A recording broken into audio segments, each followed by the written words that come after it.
Hello, you wonderful people. How are you? Today I'm talking about PlayStations and sin. They're not joined together, by the way. They're two different things. I'll tell you all about it on the other side.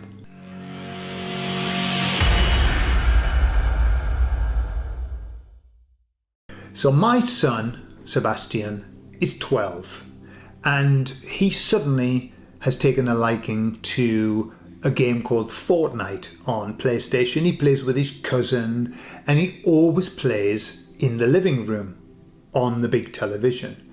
Why? I don't know, but I actually like it, and I'll tell you for why I like it. I like it to a certain degree, okay?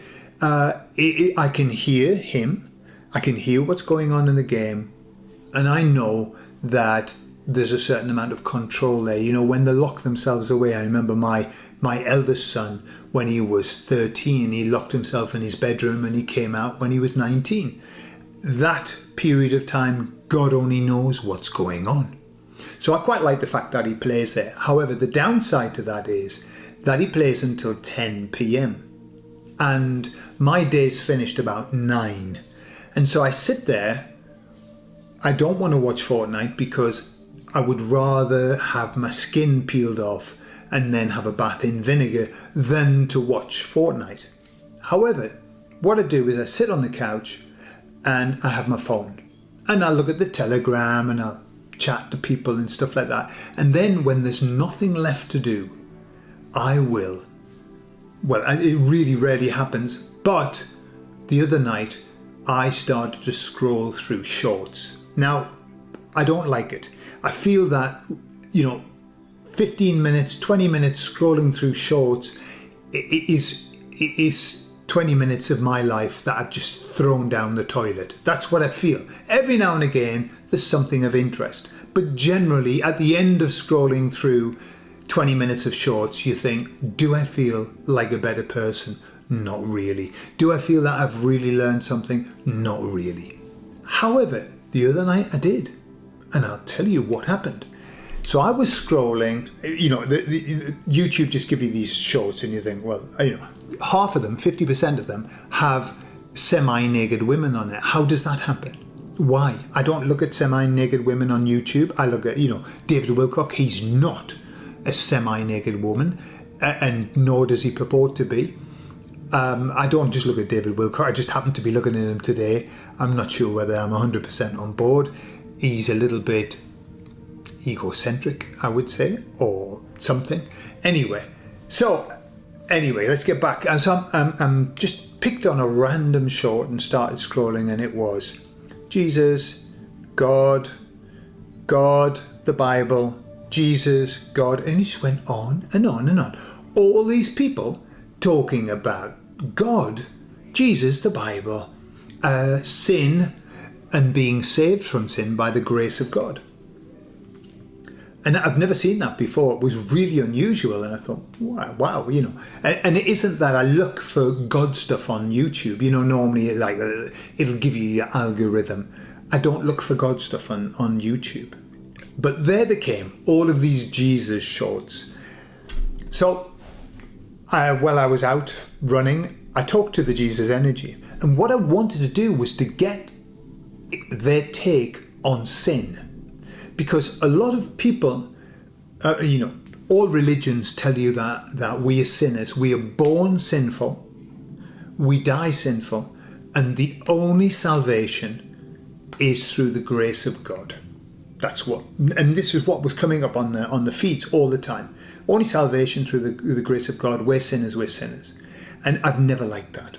I really haven't liked that. I remember my children being in a Catholic school when they were little. The only school that was available was a Catholic school, which was all right, except when the priest would come in and he would say, and I was standing there once in assembly, and he was saying, yes, we're all sinners, you were sinners, you have to be sorry to be just in existence. And I was really angry. I remember being really angry, thinking, you black-habited bastard that you are, inculcating sin into the children. So I wanted to get the Jesus take on it. And they said something that was fascinating for me. They said the word sin has been perverted, has been misconstrued, has been manipulated, would you believe, by religion, by the religions that want to control us. They said sin, and this is something that I learned a long time ago, the real meaning of sin is falling short of the mark. It's falling short of the mark. What is the mark? Well, the Jesus energy said the mark is perfection. When we choose to come here to have this experience on earth, we choose to come here as imperfect beings. And what they said was, if you were perfect, if we were perfect as beings, we would live forever. If we were perfect, we would never suffer disease or illness or die or whatever. The truth of the matter is that when we come here, from the moment of our inception or the moment of our birth, all of our cells are dying. Our cells are dying and then being recreated. So as a physical vehicle, this is not perfect. There's death happening, trillions of bits of death happening all of the time. We get ill, we die, we get old. And so what they're saying is what sin means is just not being perfect. And therefore, yes, we are all sinners. But if we see sin as just falling short of perfection, fair enough. And they said, remember that we chose to leave perfection behind and to embrace imperfection. We chose to do it. And therefore, that's why we are sinners, but just falling short of perfection. That we've got, even when I say the word sinners, there's still this negative anchor that's attached to it, when in fact all it means is not perfect. And I'm very happy to say I'm not perfect, and I'm sure you are too. But what they said was that the grace of God saves us. And they said this, understand that you will always be saved. You are always saved. Why? Because you are the essence of God. You have God within you. You have the grace of God within you, and that's why you will always be saved.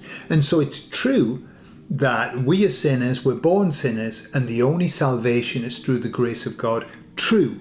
That's what the Jesus energy said, but not in the way that it's sold to us. It's just that we have come here to be imperfect beings, to have this experience on this dimension, in this density, and then we will be saved and go back to God because we are God and we are part of God. So that was a nice message. So I'm very happy now.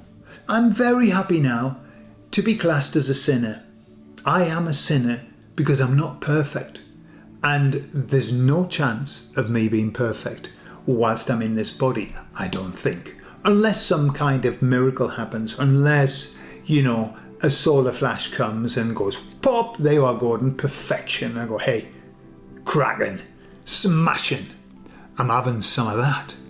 However, I don't think that's what's going to happen. Personally, I don't think that's what's going to happen. I think we're going to live out our lives in this imperfect fashion and then pop off and experience perfection again. I did a hypnosis session with a client of mine the other day who wanted to experience the Bardo state. The Bardo state is the state in between lives where we go off, we leave one life, we go to this place to then get instruction, to meet our soul group and decide what we want to do next, whether we want to be instructed, whether we want to spend time there, whether we want to get a job there, or whether we want to come back. And what struck me, it was a beautiful experience. She really, when she was there, the way she was speaking, it was like she was channeling. It was very beautiful. But what happened was, the moment she got there, she burst into tears. And she said, here there's no judgment. Here there is no judgment. There's just allowance. And she was crying when she said it. And I thought, isn't that a beautiful experience to know?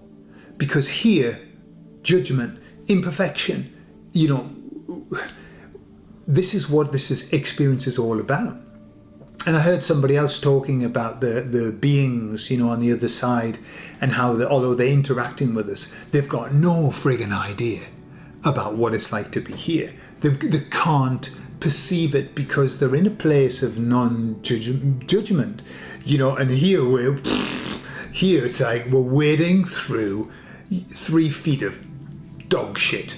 This is, if you're gonna experience life, this is the place to experience it. Up there, it's all nice. It's so nice that it makes you want to cry when you experience it. Here, it makes you want to cry when you experience this, but for completely different reasons. So, let's continue to be sinners and to count on the grace of God that's within us. I love you all, and I'll speak to you all later. Bye-bye.